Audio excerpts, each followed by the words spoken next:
بسم اللہ الرحمن الرحیم۔ عزیز طلباء و طالبات، السلام علیکم۔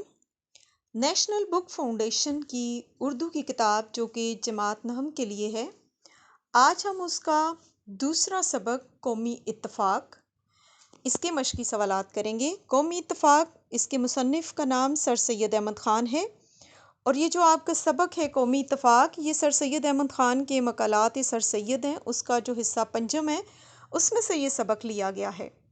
تو آج ہم جو ہے اس کے مشقی سوالات کے بارے میں ان کے جواب دیکھیں گے، جو کہ یہ تقریباً 8 سوال ہیں، اور ہم ان کے جواب دیکھیں گے۔ تو یہ شروع کرتے ہیں اپنی ویڈیو۔ سب سے پہلا سوال ہے، سر سید کے نزدیک اسلام نے قوم کا کیا تصور پیش کیا ہے؟ تو اس کا جواب ہے، سر سید کے نزدیک اسلام میں قوم کا تصور بہت وسیع ہے۔ جب بھی کوئی فرد کلمہ توحید پڑھ کر دائرہ اسلام میں داخل ہو گیا تو وہ ایک قوم بن گیا، چاہے وہ دنیا کے کسی بھی کونے میں رہے، مسلمان ہونے کی حیثیت سے وہ ایک قوم ہے۔ ہمارا دوسرا سوال ہے، سر سید نے مسلمانوں کی کن باتوں پر افسوس ظاہر کیا ہے؟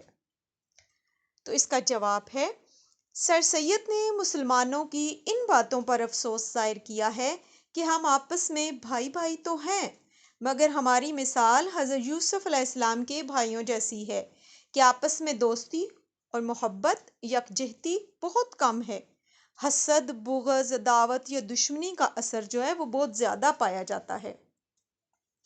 اس کے بعد تیسرا جو سوال ہے وہ ہے، قومی ترقی کا سب سے اول مرحلہ کیا ہے؟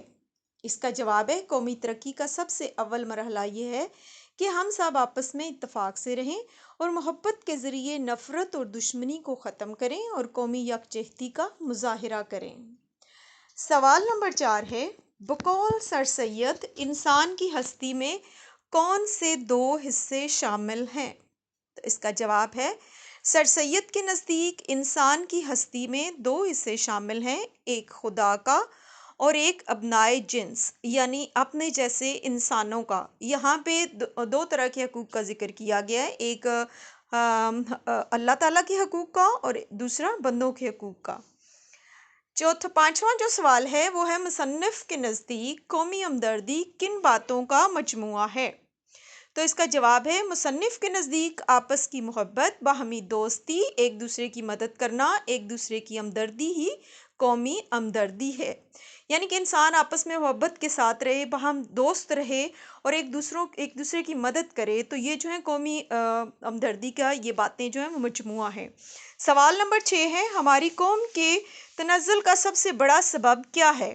تو اس کا جواب ہے کہ ہماری قوم کے تنزل کا سب سے بڑا سبب نا اتفاقی ہے کہ ہم اپنے ذاتی مفادات کو قومی مفادات پر ترجیح دیتے ہیں، جس کی وجہ سے ہمارے کاموں میں برکت ختم ہو جاتی ہے اور قوم ترقی نہیں کر پاتی۔ یعنی کہ ہر بندہ جو ہے وہ اپنی ذات کے بارے میں سوچتا ہے، اپنے مفادات کو ترجیح دیتا ہے، قومی مفادات کو ترجیح نہیں دیتا، تو جس کی وجہ سے پھر کاموں میں برکت ختم ہو جاتی ہے اور قوم جو ہے وہ ترقی نہیں کر پاتی۔ سوال نمبر 7 ہے کہ قومی ہمدردی کا جوش کیسے پیدا کیا جا سکتا ہے؟ اس کا جواب ہے، اگر ہم قومی ہمدردی کا جوش پیدا کرنا چاہتے ہیں تو ہمیں چاہیے کہ ہم جو بھی کام کریں وہ قوم کے لیے کریں، نہ کہ آخرت کے ثواب کے لیے۔ کہ بالفرض بندے کہتے ہیں کہ یہ چیز ہے، چلیں یہ ثواب کے لیے کر لیتے ہیں، اس میں وہ چیز نہیں دیکھتے کہ کسی کو کیا فائدہ ہے یا کیا نقصان ہے۔ لیکن وہ یہاں پہ یہ رائٹر یا مصنف سر سید احمد خان یہی کہہ رہے ہیں کہ ہم لوگوں میں یا عوام میں قومی ہمدردی کا جوش، جذبہ اس طرح سے پیدا کر سکتے ہیں کہ ہم جو بھی کام کریں وہ قوم کے لیے کریں، نہ کہ ہم آخرت کے ثواب کے لیے۔ اس کے بعد ہمارا جو 8واں سوال ہے کہ اس سبق کا آپ نے مرکزی خیال لکھنا ہے۔ تو سبق قومی اتفاق میں مصنف سر سید احمد خان نے بتایا ہے کہ رنگ و نسل اور مذہب و فرقے کی بنیاد پر لڑائی، قومی مفادات پر ذاتی مفادات کو ترجیح دینا قومی ترقی کی راہ میں سب سے بڑی رکاوٹیں ہیں۔ ہمیں چاہیے کہ اپنی قوم کے لیے کام کریں تاکہ ہم دوبارہ عروج حاصل کر سکیں، مطلب اپنے ذاتی مفادات کو قومی مفادات پر ترجیح نہ دیں، بلکہ ہمیں قومی مفادات زیادہ عزیز ہونے چاہیے۔ تو اس طرح سے جب ہم اپنی قوم کے لیے کام کریں گے تو ہماری قوم جو ہے وہ دوبارہ عروج حاصل کر سکتی ہے، مسلم قوم جو ہے وہ دوبارہ عروج حاصل کر سکتی ہے۔